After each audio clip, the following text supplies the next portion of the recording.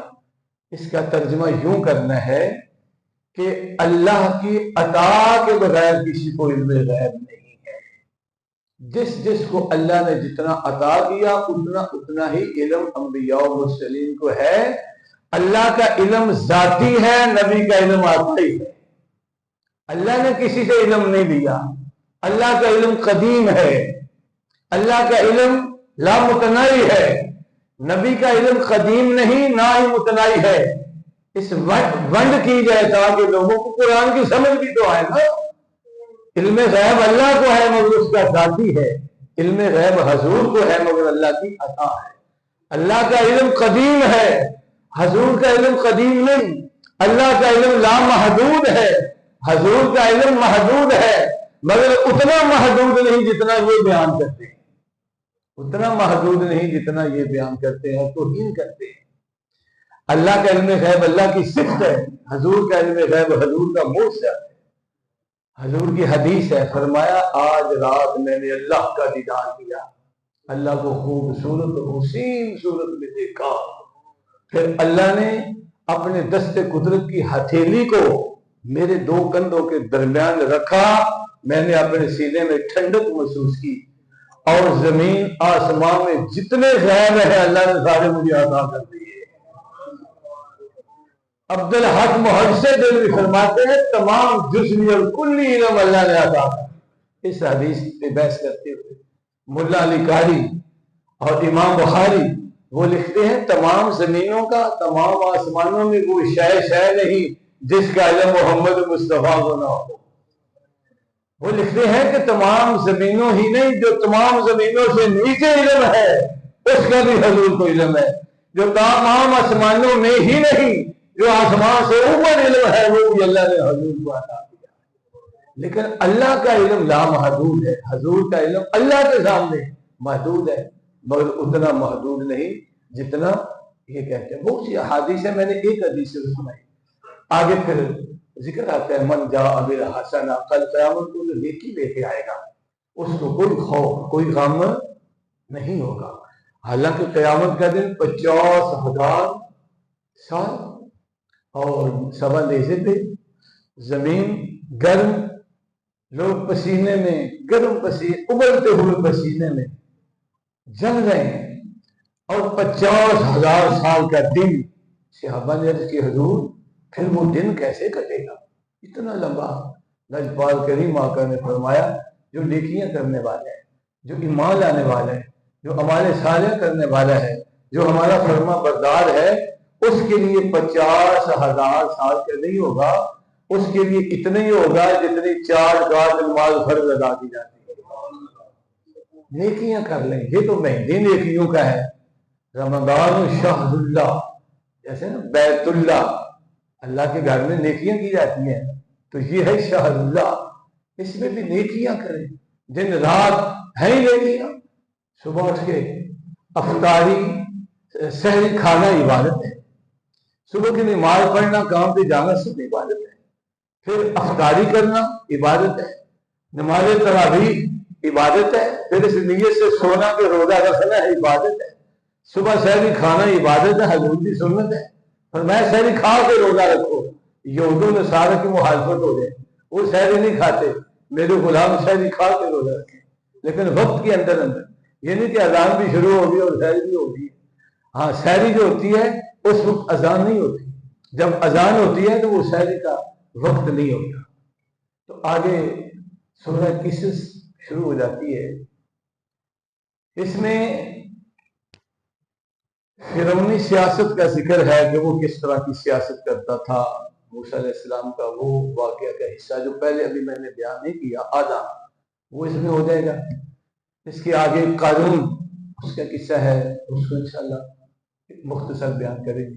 یہ دو اہم واقعے، اس کے آگے جو سورہ عنکبوت ہے چند منٹ میں اس کا خلاصہ آپ کو سنا دیتا ہوں۔ سورہ قصص میں دیگر واقعات میں سے ایک واقعہ ہے کہ جو فرعون تھا یہ تھا قبطی پارٹی سے، موسیٰ علیہ السلام تھے اسرائیلی پارٹی سے۔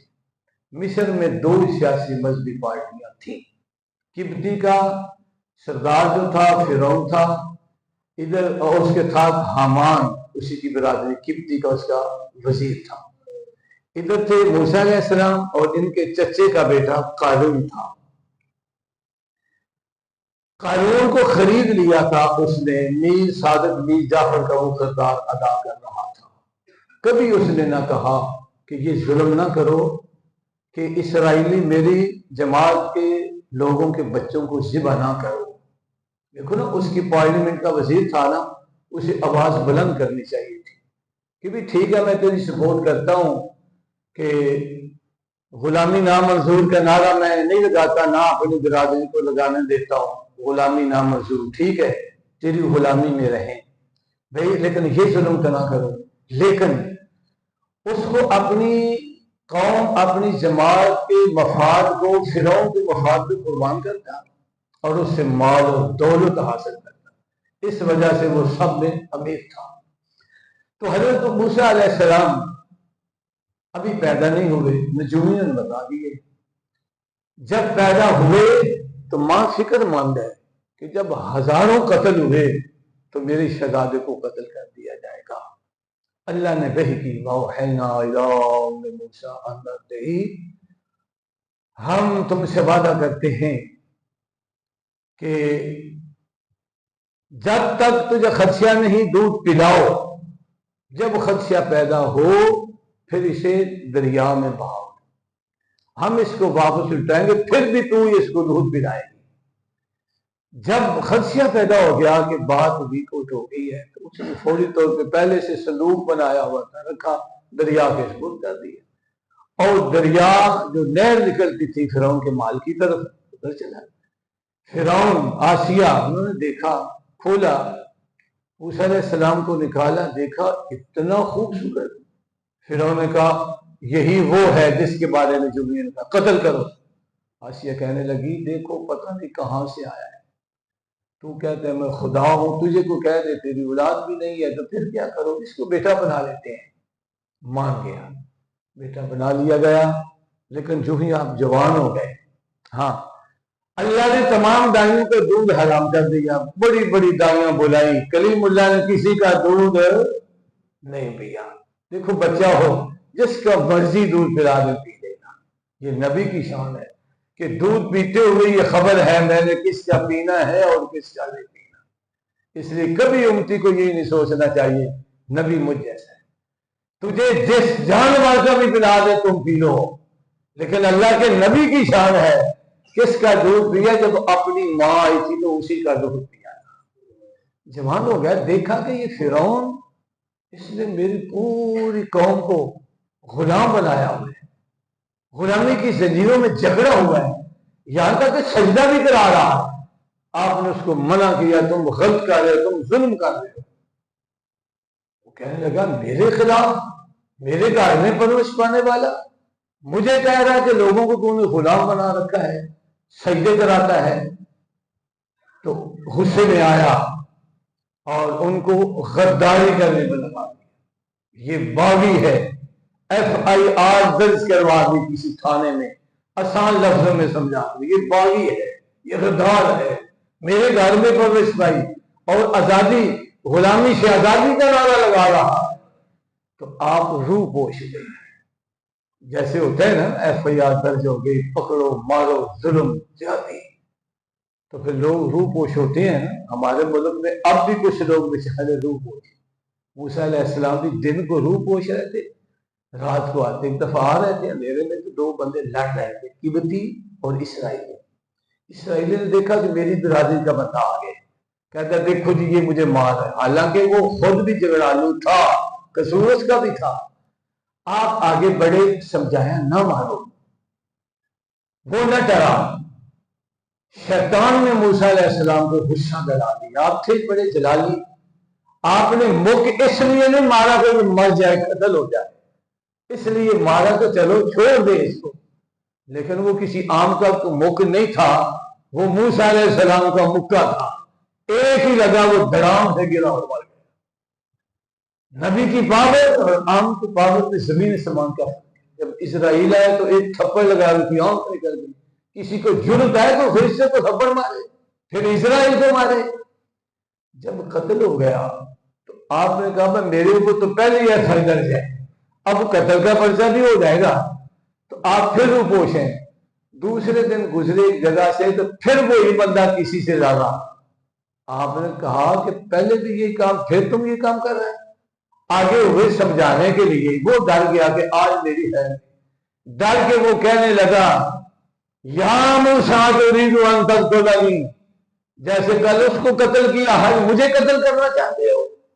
اب بہت ویک آؤٹ ہو گئی، پہلے تو پتہ نہیں چل رہا تھا، اب جب اس نے یہ بات ویک آؤٹ کی تو پھر آپ نے مصر کو چھوڑا، مدین چلے گئے۔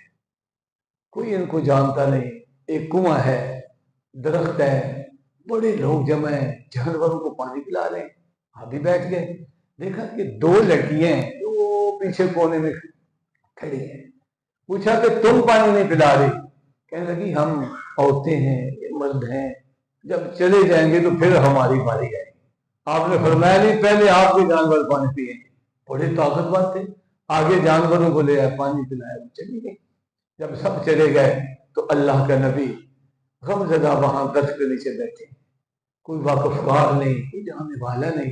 تو اللہ کے حضور عرض کی مولا تو نے وعدہ کیا تھا تجھ پہ رحم کروں گا، بے سہارا ہوں، غریب الوطن ہوں، میری مدد فرما۔ اسی لمحہ دو لڑکیاں جو گئی تھی ان میں ایک واپس آ گئی، پردے میں آئی، شرم و حیا میں آئی، کہا کہ میرے باپ بوڑھے ہیں، اللہ کے نبی ہیں۔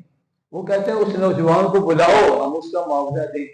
آپ نے فرمایا معاوضے کے لیے نہیں، اللہ کے نبی کے دیدار کے لیے میں تیرے ساتھ کرتا ہوں۔ گئے، جب کھانا پیش کیا تو فرمایا میں کھانا نہیں کھاؤں گا، ہم اس قوم سے ہیں کہ مزدوری کی اجرت نہیں لینے والے۔ فرمایا اجرت نہ صحیح، میرے مہمان کو ہو نا، تمہاری تعظیم کرنا ہمارے اوپر فرض ہے۔ پھر جب تعارف ہوا، داستان سنی، کہا کہ اگر تم میرا بیٹا بن جاؤ، 8 سال خدمت کرو، ایک بیٹی کا نکاح کر دو۔ خدمت کی، نکاح ہو گیا، واپس آئے تو حدود پہ آئے، اللہ نے نبوت عطا فرما دی، حکم دیا مقابلہ کرو، مقابلہ کیا۔ اس کے بعد پھر وہ غرق ہوئے، آپ کو اللہ نے کامیابی دی۔ اس کے بعد پھر آگے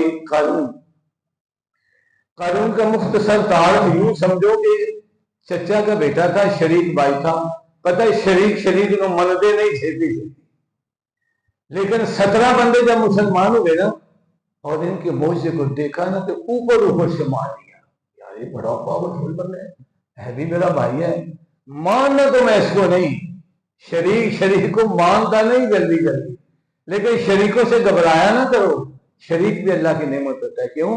اس نے تمہیں تمہاری ہر غلطی پہ آگاہ کرنا ہے، تمہارا عقیدت مند نہیں تمہیں آگاہ کرے گا، شریک بتائے گا تم غلط ہو، یہ غلط کام کر رہے ہو۔ تو اس نے نبی کو کیا کہنا تھا، بہرحال اس کے اندر تو حسد تھا، بہرحال کلمہ پڑھ لیا۔ اس کو یہ بھی پتا چلا کہ علم کیمیا بھی ان کے پاس ہے، جس سے سونا بنتا ہے، اصل یہ لالچ تھا۔ وہ علم بھی سیکھ لیا، بڑا غریب تھا، انتہائی غریب تھا، لیکن جو ہی وہ علم کیمیا سیکھا تو سونے کی فیکٹریاں لا کے امیر ہونا شروع ہو گیا۔ تو پھر جب مقابلہ شروع ہو گیا، غلامی نامنظور کے نعرے لگنے لگے، تو اب یہ میر صادق کا کردار ادا کرنے کے لیے فرعون کے ساتھ اندر سے ملا ہوا تھا۔ تو پھر وہی آ گئی، اسے بولو کہ زکوٰۃ دے، حکم دیا، کہتا ہے یہ تو لاکھوں کروڑوں میں زکوٰۃ بنتی ہے، موسیٰ ہر بات تیری میں نے مانی ہے، میں نے یہ تیری بات نہیں مانی، میری خون پسینے کی کمائی ہے۔ فرمایا نہیں، اللہ نے تجھ پہ احسان کیا ہے، اس کے نام پر یہ زکوٰۃ نکالے فرض ہے۔ خلاف ہو گیا، کل محلہ مخالف ہو گیا، کہنے لگا میں ایسا نہیں کروں، حالانکہ اگر 1 کروڑ فقط زکوٰۃ دے دیتا تو بنی اسرائیل میں کوئی غریب نہ رہتا، سب کی حالت بہتر ہو جاتی، سب غریب تھے، غلام تھے، ظلم ہوتا تھا، بچوں کو ذبح کیا جاتا تھا، اور کیا کرتے بھی جائیں۔ اسی طرح آج ہمارے ملک میں 2-4 سیاستدان بڑے بڑے اگر زکوٰۃ دیں، پاکستان کا قرضہ بھی اتر جائے اور پاکستان میں کوئی شخص غریب نہ رہے۔ یہ وہی فضلی سیاست چلتی آ رہی ہے، خدا ہمیں اسے نجات دے۔ تو آپ نے فرمایا اچھا، اس نے کیا کیا، زکوٰۃ تو نہ دی لیکن 2 تھیلیاں اشرفیہ کنجری عورت کو تھی، کہا کہ کل فلاں جگہ پہ اس نے واز کرنا ہے، میں نے اس پہ الزام لگانا ہے، تم نے گواہی دے دی ہے بس۔ آپ واز فرما رہے ہیں چور کے ہاتھ کاٹے جائیں گے، زانی کو کوڑے مارے جائیں گے، فوراً کھڑا کہتا ہے اگر تو کرے تو تجھے بھی مارے جائیں گے؟ آپ نے فرمایا ہاں مجھے بھی مارے جائیں گے۔ فلاں عورت کہتی ہے کہ تیرے تعلقات غلط ہیں بلکہ تجھ سے حامل ہے، فرمایا بلاؤ سامنے بات کرے، اور اس کو بلایا نا، اس پہ خوف ڈر گئی، کہنے لگی جی بالکل انہوں نے میرے ساتھ کوئی غلط کام نہیں کیا، یہ دیکھ لو ثبوت کے طور پہ 2 اشرفیاں، 2 تھیلیاں اشرفیاں، میں تو غریب عورت ہوں، اس کمینے نے مجھے دی تھی الزام لگانے کے لیے۔ اب موسیٰ علیہ السلام جلال میں آئے اور پوری قوم سے فرمایا بتاؤ اب اس کے ساتھ کون ہے اور میرے ساتھ کون ہے؟ پہلے اس کے ساتھ بھی بڑے لوگ تھے کھانے پینے والے، سب اٹھ کے اس طرف آ گئے، 2 نہ آئے۔ آپ نے زمین کو حکم دیا، زمین نے گھٹنوں تک، منتیں ترلے پھر سینے تک، بلاخر کہنے لگا اب سمجھ آ گئی میرے مال پہ یہ قبضہ کرنا چاہتے ہیں۔ فرمایا سارا مال اس کے اوپر رکھ دیا گیا اور اس کو غرق کر دیا گیا، شان عبرت بنا دیا گیا مالداروں کے لیے، اور جو 20 صادق 20 جعفر ہیں ان کے لیے درس عبرت کہ یہ ہوتا ہے انجام ایسے کام کا۔ سورۃ العنکبوت کہتے ہیں مکڑی کو۔ فرمایا جو اللہ کو چھوڑ کے کسی اور کو دوست بناتے ہیں اور کہتے ہیں ہم پہ عذاب آئے گا نا تو یہ ہمیں بچا لیں گے، فرمایا ان کی سوچ اسی طرح سمجھ لو جیسے مکڑی، اس کا جالا ہوا بھی آئے تو وہ اڑ جاتا ہے، تو ان کی یہ کیا مدد کریں گے؟ آخر میں علی المرتضیٰ کا قول سنیں، علی المرتضیٰ فرماتے ہیں گھر میں مکڑی کے جالے نہ لگنے دیا کریں، یہ افلاس اور غربت کی نشانی ہے۔ اللہم صلی علی سیدنا مولانا محمد وعلى آل سيدنا مولانا محمد وسلم عليه ربنا آتنا في الدنيا حسنة وفي الآخرة حسنة وقنا عذاب النار صلى الله على حبيبه محمد وعلى آله وصحبه وسلم۔